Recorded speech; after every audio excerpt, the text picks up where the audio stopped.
थेट आपण संभाजीनगरमध्ये जातोय. संजय शिरसाट सध्या बोलतात. दसरा मेळाव्यावरनं आता वाद सुरू आहे. तुम्ही 2-3 ठिकाणी परवानगी मागितली, रेसकोर्सला मागितली, क्रॉस मैदानावर मागितली. शिवाजी पार्कचा हक्क तुम्ही का सोडताय? तुम्हाला मिळणार नाही असं वाटतंय? या वर्षीचा दसरा मेळावा हा शिवाजी पार्कवर व्हावा अशी आमच्या सर्व शिवसैनिकांची इच्छा आहे. कारण शिवसेना प्रमुखाला अपेक्षित असलेला शिवसैनिक आज राज्याचा मुख्यमंत्री आहे. पक्षाचं चिन्ह आहे, पक्षाचं नाव आहे, जे गेल्या दसरा मेळाव्याला नव्हतं. परंतु हे मिळाल्यानंतर आपण शिवसेना प्रमुखांचे विचार, शिवसेना प्रमुखाला अपेक्षित असलेली शिवशाही याबद्दलचं असलेलं त्यांचं मत, हे सर्व त्या शिवसैनिकांनी त्या शिवाजी पार्कवर ऐकावं यासाठी आम्ही ती परमिशन मागितलेली आहे. परंतु म्युनिसिपल कमिशनर यांनी काय निर्णय घ्यायचा तो घ्यावा. सरकार म्हणून आम्ही कधी कुणावर दबाव टाकलेला नाही. जे लोक सांगतात की दबावाचं राजकारण आम्ही करतोय, मग मुंबई महानगरपालिकेच्या कमिशनरला बोलून आम्हाला परमिशन दे हे म्हणायला सेकंदही लागणार नाही. परंतु जे योग्य असेल तो निर्णय त्यांनी घ्यावा. हे जे आम्ही वारंवार सांगतो याचं मागचं कारण आहे की कोणत्याही राजकीय पक्षाचा दबाव हा अधिकाऱ्यावर या बाबतीत असू नये, ही त्याच्या मागची भूमिका होती. आणि जर त्यांनी परमिशन नाकारली किंवा कोणी आम्हाला मिळालेल्या परमिशनच्या विरोधात कोर्टात गेलं तर पर्यायी व्यवस्था म्हणून आम्ही 2-3 ठिकाणच्या जागा ज्या ऐन वेळेला धावपळ नको म्हणून केलेल्या आहेत.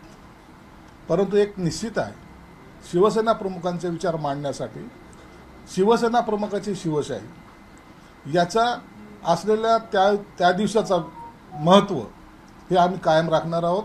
म्हणून आमचा मेळावा हा दणदणीतच होणार आहे. पण ते कुठेच जात नाहीये. तुमचीच सगळी वेगवेगळ्या ग्राउंडसाठी धावपळ सुरू आहे. त्यांना जास्त आत्मविश्वास आहे. त्यांना कसं दसरा मेळावा झाला नाही तरी त्यांच्यावर काही फरक पडत नाही. परंतु आम्हाला दसरा मेळावा करायचाच आहे ही आमची भूमिका असल्यामुळं आम्ही या पद्धतीने प्रयत्न करतोय. आणि त्यांनी काय करावं किंवा नाही करावं हा त्यांचा प्रश्न आहे. परंतु आम्ही सर्व बाबतीतून तयारी करतोय. पण तुम्ही अर्ज मागे घेतलाय खरं? नाही, आम्ही कोणताही अर्ज मागे घेतलेला नाही. मग शिवाजी पार्कवर आताही दावा आहे? दावा आहेच ना. दावा आमचा शिवाजी पार्कवर आहेच. त्याचा निर्णय मला वाटतं 1-2 दिवसात झाला पाहिजे. आज तुमचे एक मंत्री म्हणाले की जे काही हॉस्पिटल्समध्ये डेथ झाल्या ती आमची चूकच झालेली आहे. काही गोष्टीत आम्ही नियोजनात चुकलो. खरंच वाटतंय तुम्हाला चुकलो त्यामुळे हे सगळं होतं? नाही, आजकाल काही राजकीय पक्षांना इतर ठिकाणी फिरण्यापेक्षा हॉस्पिटलमध्ये जाऊन सरकारी रुग्णालयाच्या डॉक्टरांना कसा त्रास देता येईल याकडे त्यांचं लक्ष असं मला वाटतं. जो उठतो तो सरकारी हॉस्पिटलमध्ये जातो आणि तिथं बैठक घेतोय. एक तुम्ही लक्षात घ्या की त्या डॉक्टरांना टॉर्चर करू नका. तुम्ही अनेक ठिकाणी जर पाहिलं असेल, जर सिरियसली जर पाहिलं असेल, जे खाजगी रुग्णालयामध्ये रुग्ण असतात जेव्हा ते शेवटच्या स्टेजला येतात त्या टायमाला डॉक्टर स्वतः खाजगी रुग्णालयाचे, आता तुम्ही यांना घरी घेऊन जा किंवा सरकारी दवाखान्यात घेऊन जा, असा क्रिटिकल परिस्थितीत आलेला पेशंट हे सरकारी इस्पितळ कधीही नाकारत नाहीत. त्यांच्यावर उपचार करायचा कसोशीने प्रयत्न करतात.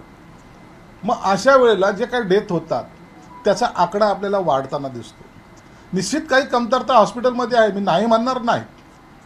परंतु सर्व मृत्यू ह्या त्या डॉक्टरच्या हलगर्जीपणामुळेच होतात असं कोणी समजू नये. यासाठी मी एकदा मागे मागणी केलेली की याची एकदा सीआयडी चौकशी होऊ द्या. उगाच कुणाला तरी बळीचा बकरा बनवायचा किंवा कधीतरी कुणावर आपलं अपयशाचं खापर कुणावर फोडायचं असं न करता योग्य ती कारवाई जो कोणी दोषी असेल त्याच्यावर झाली पाहिजे. आणि जो दोषी नसेल तर त्याला उगाच त्याची हॅरेसमेंट करू नये. म्हणून आज मंत्री महोदयांनी सुद्धा सांगितलं काही कमतरता असतील, काही स्वच्छताचे अभाव असतील, काही ठिकाणी औषधाचा तुटवडा असेल तर निश्चित तो दूर केला जाईल. आणि मला वाटतं अत्यंत मोठी घोषणा माननीय मुख्यमंत्र्यांनी सुद्धा यावर केलेली आहे. म्हणून आता त्या डॉक्टरांना काम करू द्या.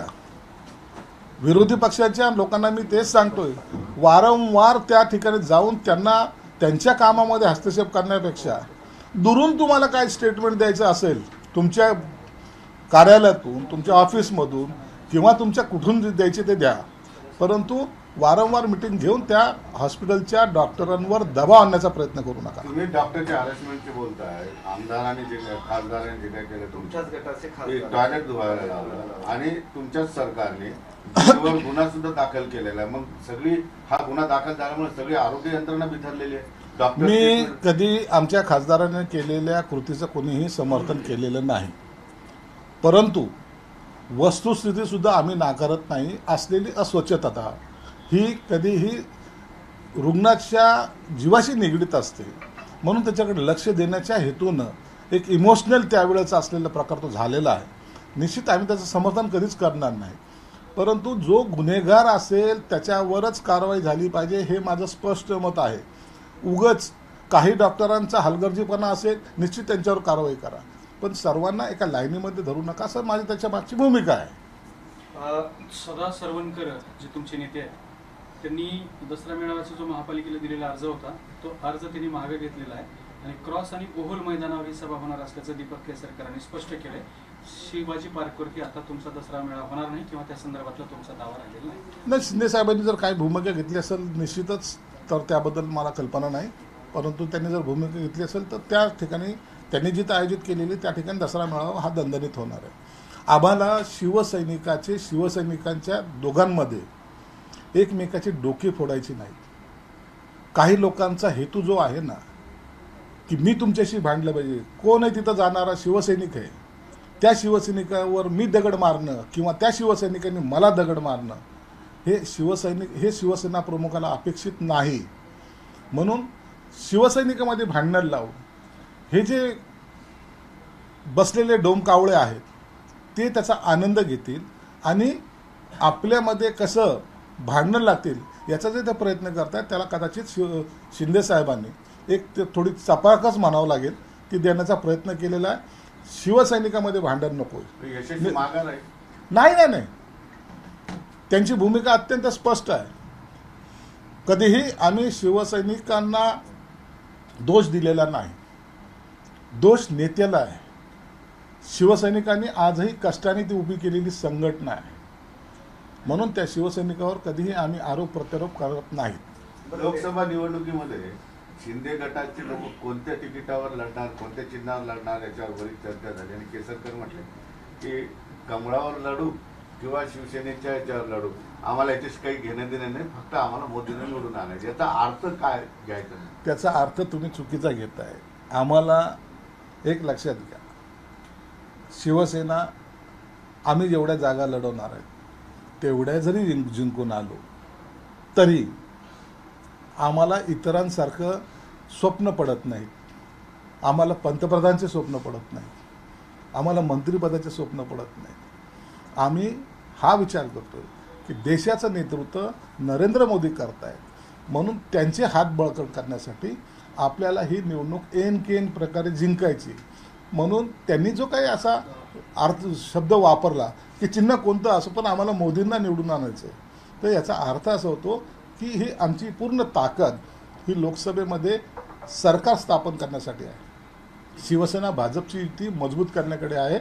म्हणून केसरकरांनी ते उपासनात्मक बोलला, परंतु एक गोष्ट निश्चित, सरकार केंद्रामध्ये फक्त मोदींचंच येणार आहे हा ठाम विश्वास त्यांनी व्यक्त केला आहे. तर सरकारी रुग्णालयांमध्ये रुग्णमृत्यूंचं प्रमाण वाढतंय, या अनुषंगानं आता कारवाई सुरू आहे, परंतु लोकप्रतिनिधींनी सातत्यानं तिथे भेटी देणं टाळावं असं आवाहन संजय शिरसाट यांनी केलं. त्यांच्या वक्तव्याला पार्श्वभूमी आहे आदित्य ठाकरेंच्या विविध शहरातल्या सरकारी रुग्णालयांना दिल्या गेलेल्या भेटी संदर्भातली. एबीपी माझा, उघडा डोळे बघा नीट.